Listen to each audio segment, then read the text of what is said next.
The set of The Kelly Clarkson Show was buzzing that morning with anticipation. As Jennifer Lopez's global superstar, actress, singer, business mogul was scheduled to appear to promote her latest Netflix film and skincare line, and Kelly Bubbly, as always, opened the show with charm and charisma, teasing a very special guest and a fun segment involving surprise questions. But from the moment Jennifer walked on stage, there was a peculiar stiffness in the air that even the cheering crowd couldn't cover, because though the two stars greeted each other with smiles and cheek kisses, their body language was far from warm, and as the interview began, what started off as the typical Hollywood conversation about wellness routines and balancing work and life soon veered into territory that seemed to poke at deeper insecurities. With Kelly casually mentioning a rumor about Lopez allegedly demanding an entire hotel floor for herself during filming, which made Jennifer's smile tighten as she calmly said, "I don't know where you get your stories from, Kelly, but I don't think this is page 6, and the audience gave a polite laugh, sensing the tension but not quite understanding it yet. To which Kelly laughed it off with her signature southern drawl, claiming she was just keeping it light.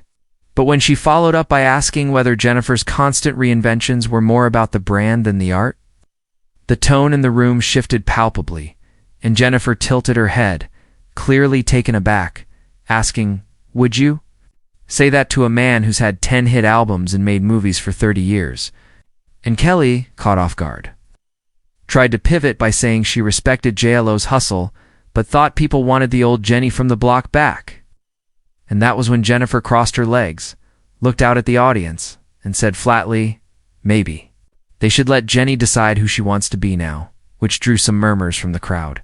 And while Kelly smiled through it, her face began to show signs of strain, especially when she tried to lighten the mood with a segment called Truth or Truth, where celebrities pick random, cheeky questions from a bowl, and Jennifer picked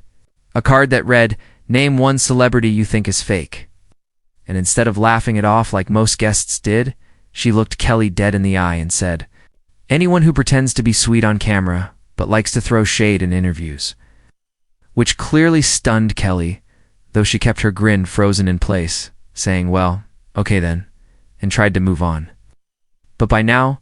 the atmosphere was electric with discomfort, and Kelly, feeling cornered on her own stage, responded with a subtle jab, asking Jennifer if she ever found it exhausting to curate perfection all the time, implying her public image was more polished than personal. And Jennifer, who had been shifting uncomfortably in her seat, finally leaned forward and said, "You know what's exhausting? Women tearing each other down under the guise of friendly banter." And she began unhooking her mic, adding, "I came here to talk about a film that means something to me, not to be picked apart like I'm on a reality show." And without waiting for another word, she stood up, said a curt, "Thanks for having me," and walked off the set while the stunned audience gasped. And Kelly sat there in silence for a beat before motioning to go to commercial. But the damage had already been done, and within minutes, clips of the walk-off were trending on Twitter, with hashtags like #JLOWalksOff and #KellyVsJennifer spreading like wildfire. And soon news outlets from TMZ to CNN Entertainment were covering the fallout, debating whether Kelly had crossed a line or whether JLo had overreacted. And both stars released statements later that evening. Kelly's was professional, saying she admired Jennifer and regretted any miscommunication, while Jennifer's was more pointed, writing on Instagram, "Don't invite women on your platform just to cut them down with a smile." And her fans rallied behind her, with celebrities like Viola Davis, Gabrielle Union, and even Beyoncé's mother liking or reposting her story in solidarity. And Kelly's next few shows featured noticeably lighter guests and no controversial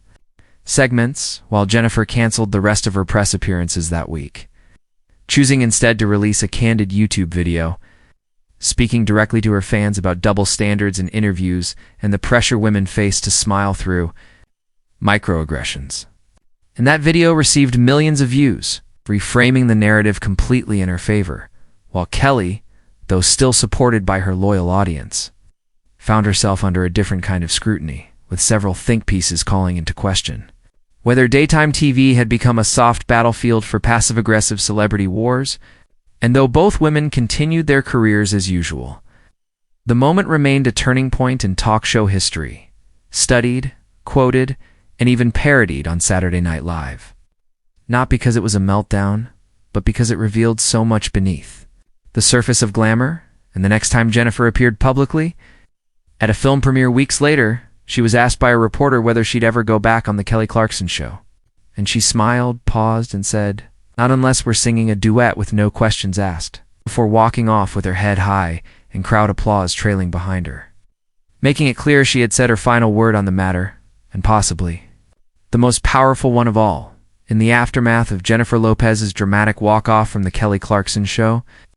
the entertainment industry found itself in a whirlwind of reflection, hot takes, and finger-pointing as talk shows, gossip panels, and social media platforms turned the incident into a cultural Rorschach test. Some saw it as an empowering act, a female defiance. Others labeled it a diva moment. But regardless of interpretation, it sparked a conversation that reached far beyond morning television. And while both stars attempted to return to business as usual, their professional worlds were irrevocably affected. With Kelly's team scrambling behind the scenes to ensure future interviews remained controversy-free, enforcing stricter pre-show briefings and vetting question cards twice over, while Jennifer, still reeling from the emotional toll, leaned into the narrative of reinvention by scheduling an unfiltered interview with the New York Times, where she addressed the entire ordeal with rare candor, stating that the clash wasn't about ego, but about dignity. And she criticized the media's obsession with pitting women against one another under the guise of entertainment, a quote that circulated widely and was praised by feminist scholars, public intellectuals, and even former talk show hosts like Oprah, who made a subtle comment during a panel that some chairs are better left unfilled if respect isn't part of the invitation, which many interpreted as a nod to Jennifer. And meanwhile, Kelly was advised to lay low publicly for a few weeks. But network pressure eventually forced her to address the incident on air during a monologue, where she looked directly into the camera and admitted that while her intentions were playful, she may have underestimated how her words could be received, and apologized for not creating a space where Jennifer felt celebrated, a moment that earned her measured praise from media outlets, but still didn't erase the rift. As Jennifer remained steadfast in her refusal to engage with the show's producers, despite several apologies and offers for a reunion episode, and in the digital realm, fans had already chosen sides. Team J.Lo flooded Twitter and Instagram with praise for her poise, while Team Kelly defended her as a well-meaning host caught in a moment of misunderstanding. And even fellow celebrities began to weigh in cautiously, with Taylor Swift posting a cryptic lyric slide reading, "They paint you as the villain, then act surprised when you play the part," and while she didn't tag anyone, fans instantly connected it to the Lopez-Clarkson drama, fueling another wave of discussion and behind the scenes. Jennifer's team decided to cancel her next 3 morning show appearances, citing a need to prioritize creative, safe environments. And instead, she launched her own intimate live stream series on YouTube titled Unfiltered, where she controlled the questions, the narrative, and the vibe entirely. And in her first episode, she shared personal stories about industry disrespect, her struggles with always being seen as a brand instead of a person, and even spoke about how exhausting it was to constantly smile through subtle jabs masked as banter. And viewers found her raw honesty refreshing, pushing the video to #1 on trending in under 24 hours, which caught the attention of Netflix, who proposed a documentary-style series chronicling Jennifer's journey in Hollywood from her Bronx beginnings to her current power status. And part of that pitch included revisiting the Clarkson incident as a cultural flashpoint, which Jennifer initially resisted but later agreed to on the condition that it be contextualized not as gossip but as a case study on boundaries and public expectations of women in power. And as filming began, interviews were quietly held with producers from the Kelly Clarkson show, many of whom admitted anonymously that they had felt pressured to make moments that would trend, even at the cost of guest comfort. And one senior producer even said that Jennifer had privately requested to avoid personal attacks before her appearance, which was allegedly ignored in favor of juicy segments. And that revelation, once included in the Netflix docuseries teaser, reignited public sympathy for Jennifer, while Kelly, who was never contacted for her side in the